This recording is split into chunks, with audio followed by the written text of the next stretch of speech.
Chers amis, bonjour. Alors hier, j'ai parlé des conditionnements du rôle de la femme. Aujourd'hui, je veux parler du conditionnement du rôle de l'homme.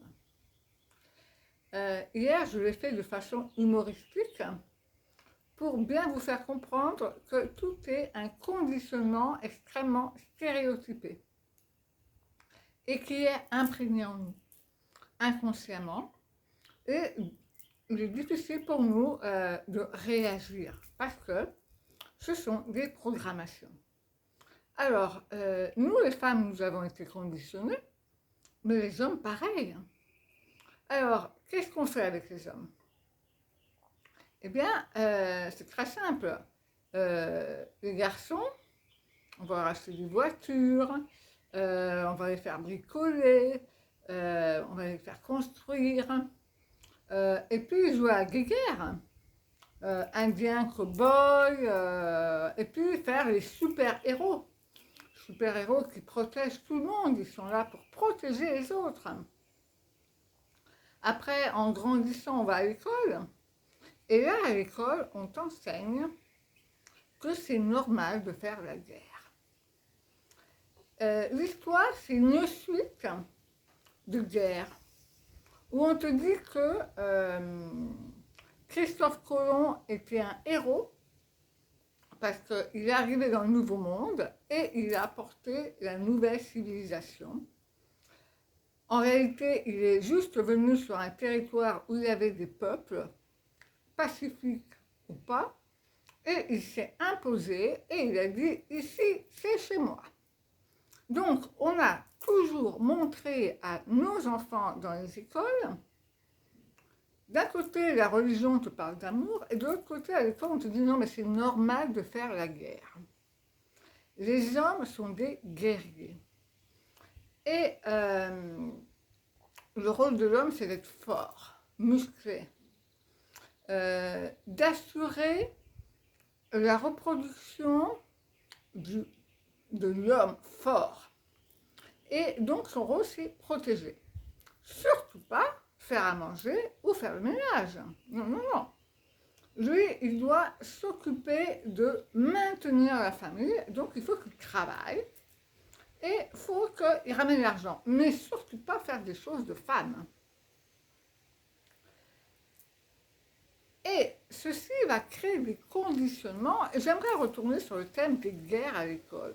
On va te parler de grands héros, on va te dire que la colonisation est une chose positive, alors que, si on y pense bien, qu'est-ce que c'est la guerre?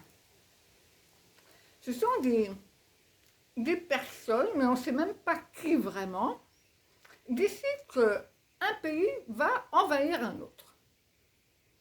Et donc, décident que des hommes vont du jour au lendemain être des guerriers et ils vont aller tuer des personnes qu'ils ne connaissent pas et sans même savoir pourquoi. Et d'ailleurs, pour bien les convaincre, on leur dit, si tu ne te mets pas dans toute la guerre, on dit, si tu ne fais pas guerrier, tu ne vas pas faire la guerre, c'est nous-mêmes qui te tuons. Donc, la guerre, c'est aller voler, piller, tuer des gens qui n'ont rien fait, et on fait croire après au peuple, à nos enfants, que c'est légitime de faire la guerre. Et que c'est le plus fort qui gagne. Et donc, le plus fort, c'est celui qui a toujours raison. Le plus fort, c'est celui qui domine l'autre. Donc, qu'est-ce qu'on va faire en plus? Non seulement on va éduquer l'homme à être le protecteur, à être celui qui doit être attentif quand la prochaine guerre, contre qui je dois défendre ma famille, donc toujours sur le qui-va. C'est pour ça que les hommes aiment regarder les informations, savoir ce qui se passe dans le monde.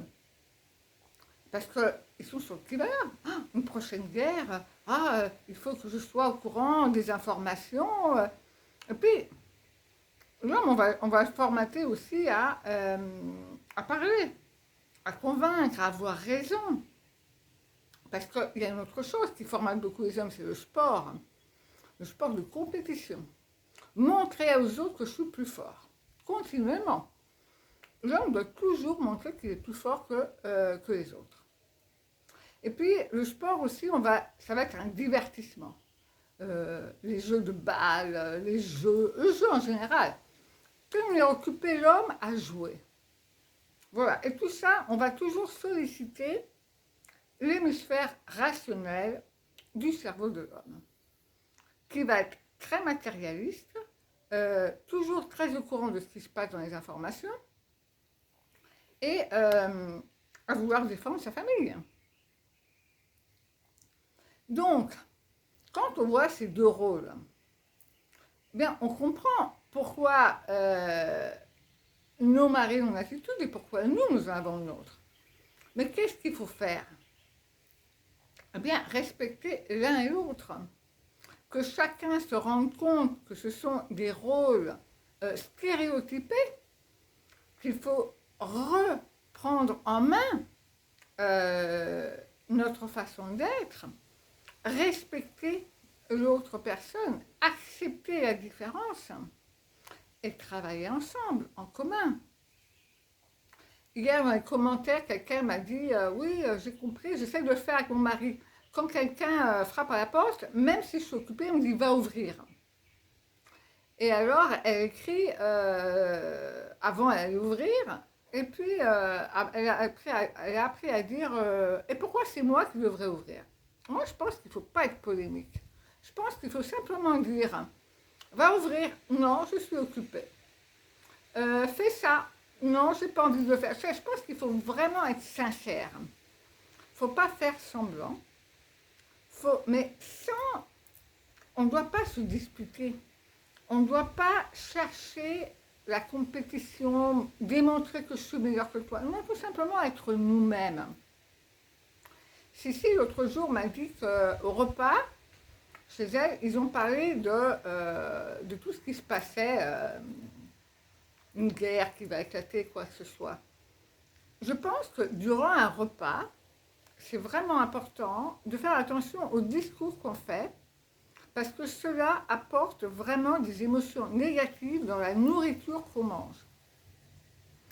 Donc, parler de guerre ou de peur durant un repas, c'est très mauvais pour nous.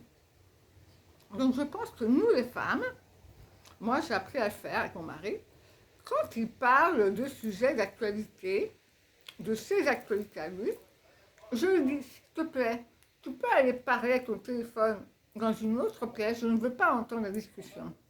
Ou bien, quand il regarde la télé, je vais dans une autre pièce. Et quand nous sommes ensemble, je lui dis, je n'ai pas envie de parler de ça. Nous, femmes, nous avons le droit de dire au repas, s'il vous plaît, ne parlons pas de ça. Ce n'est pas un thème qui m'intéresse. Ce que nous devons faire, c'est être sincères. T'entendre rabâcher sur la politique, ça ne m'intéresse pas. Parlons d'autre chose. Parlons de thèmes qui te vont bien à toi et à moi.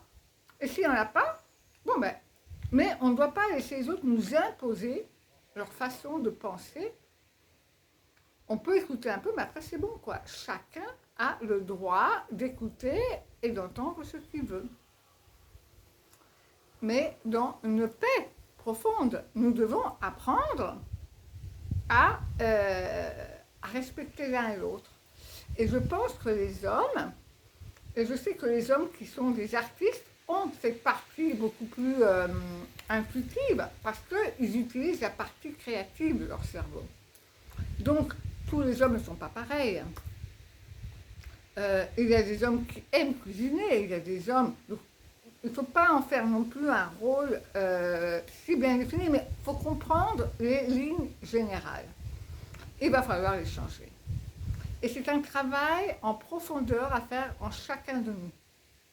Nous devons tous travailler sur nous-mêmes et comprendre que nous avons des stéréotypes qui ne sont pas le reflet de nous-mêmes. Et nous devons apprendre à être nous-mêmes tout simplement, dans l'amour, la paix et le respect pour chacun. Voilà. Donc, j'espère que cela vous a plu. J'espère que vous allez faire tous attention à vous aimer, à vous respecter et à respecter l'autre. Je vous fais un gros câlin et je vous dis à demain.